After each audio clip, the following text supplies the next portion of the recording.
好，我们来谈谈约会。你知道，如果你曾经觉得寻找一段真正的链接已经变成了第二份全职工作，现在你觉得来对地方了。今天我们要来解析一个更聪明的处理方式，这样我们就能摆脱所有的痛苦感，并建立诚信的连结。我的意思是，这句话简直一针见血，不是吗？它完美地吸引了我们许多人的感受。压力来了，赌注感觉高得吓人。老实说，工作的努力可能会让人精疲力尽，感觉我们从偶然邂逅爱情，变成了一场需要策略、高风险的游戏。虽然这确实为我们带来了最重要的问题，对吧？如果我们一直都看错了呢？这里只是多滑手机，利用更多的应用程式，安排更多的约会。真正的改变是否来自于我们策略的彻底转变？5. 这就是我们即将揭晓的。所以我们的旅程不是从一个应用程式开始的，或一间酒吧开始。它其实是从这里开始，在我们自己的庭院里。在你开始思考寻找适合的人之前，你得先了解自己内心的约会蓝图。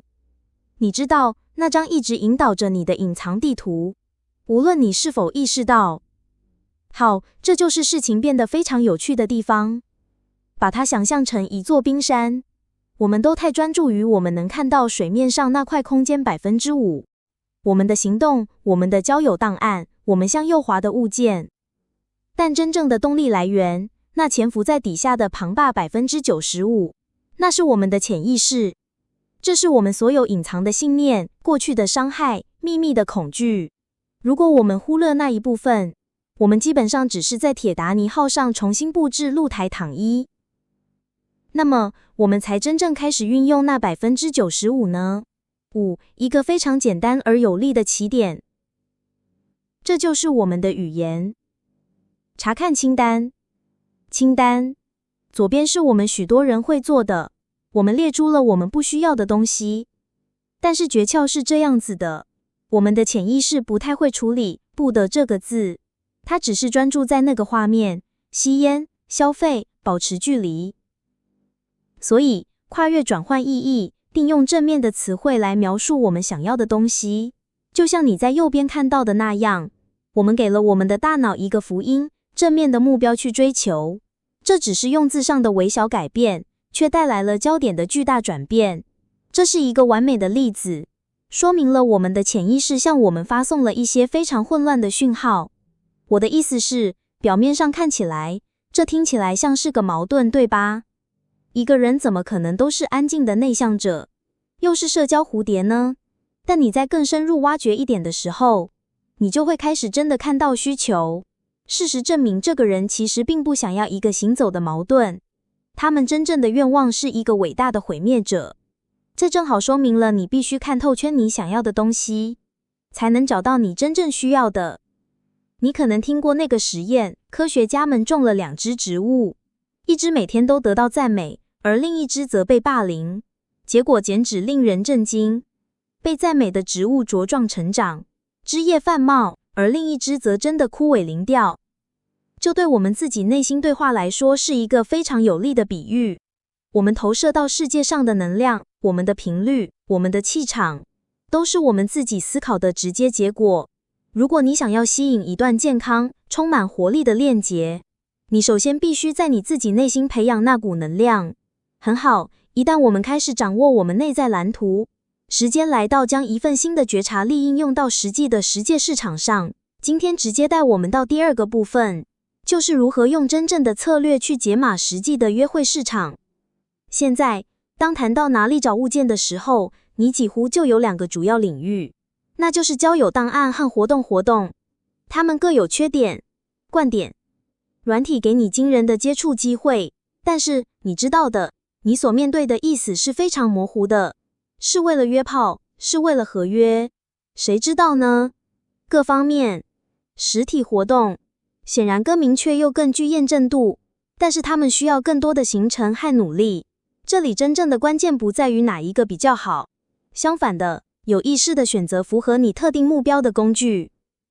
如果你真的要走软体路线，请不要随便选一个就开始滑，你得去分析它，文缮学习，常会看这些个人档案，他们的内容够深入又够复杂吗？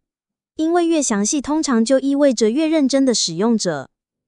到底谁在使用这个软体？这个使用者群真的符合你的目标吗？还有，一定要去看看付费机会，很多时候那里真正能实现有用的筛选工具。一点龙课有可能会为你省下大量的时间和精力。好，你已经完成了内在功课，你选好了你的平台，你找到了一个看起来很有希望的人。现在呢？现在是最重要的部分，就是建立一段真实、真诚的人际连结。而我的朋友们，那真的都是关于沟通1的。我真的喜欢这个小故事，它完美的诠释了晋级的正面交易的力量。所以你有一位理发大师在训练他的地图的，无论徒弟做了什么错误，头发剪太长、剪太短，剪得太慢、剪得太快，大师从不争辩。相反的，他把每一个错误都提出来，都重新塑造了正面特质。他没有改变事实，他改变的是意义。他把抱怨变成了赞美，这简直就是沟通的大师课程。而其这个技巧，找到对应的词汇，是非常非常重要的。但是这不单单只是关于库存，也关于我们如何回应他人的感受。所以我们来看看建立连结的另一个关键部分，就是当一个人正在困境中的时候，你绝对不该怎么说，你该怎么说？很好，当一个朋友或潜在合伙伴感到难过的时候，我们的直觉反应可能是想要解决问题，对吧？我们会说，哦，别难过了之类的话，但就几乎总是适得其反，因为你基本上在否定他们的经验。一个更强大、更能建立连结的回应，只是兼容性。你的感觉是还算可以的，这表示你真的在听，你接受他们的现实，而这就是真正沟通的基础。同样的，告诉别人这没什么大不了的，只是轻视了他们的痛苦。听着，即使问题对你来说似乎很小，对他们来说，在那个时候感觉非常巨大。而轻视只会让他们感到孤单以及被遗忘。相反的，试着承认他们的困境，说出一些不可思议的话。哇，这听起来非常困难。我在这里支持你。这能建立起一座恩爱的同理心桥梁，这表示你和他们站在同一条阵线上。最后，我们遇到了典型的错误，在别人没问的时候就给予建议。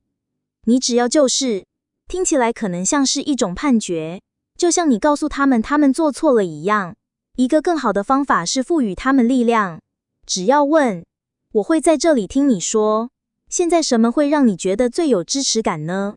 这表示你相信他们能找到自己的出路，而你会在他们身边支持。所以让我们把这些所有的线索串起来，我们从自己的潜意识一路走过来外面的约会世界，以及我们如何与彼此交谈。所以这就是了一道更聪明的约会方法的最终框架。说到底，这其实就只是归结于这一个简单的3部分化乱起的。第一，掌握你的内在蓝图，你必须了解你的潜意识模式。第二，发展战略搜寻，带着真正的意图，明智地选择你的工具、软体、活动。第三，练习同理连结，在认可而真诚的支持基础上建立了你们的关系。我简造了你最后一个想法来思考。我们花了那么多精力向外寻找那个人，但是可能，只是可能，最深刻的改变发生在我们将寻求转向内心的。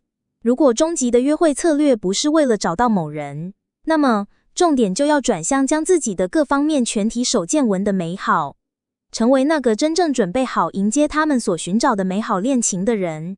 感谢收看 Jackie 眼观察笔记，我们下次再见。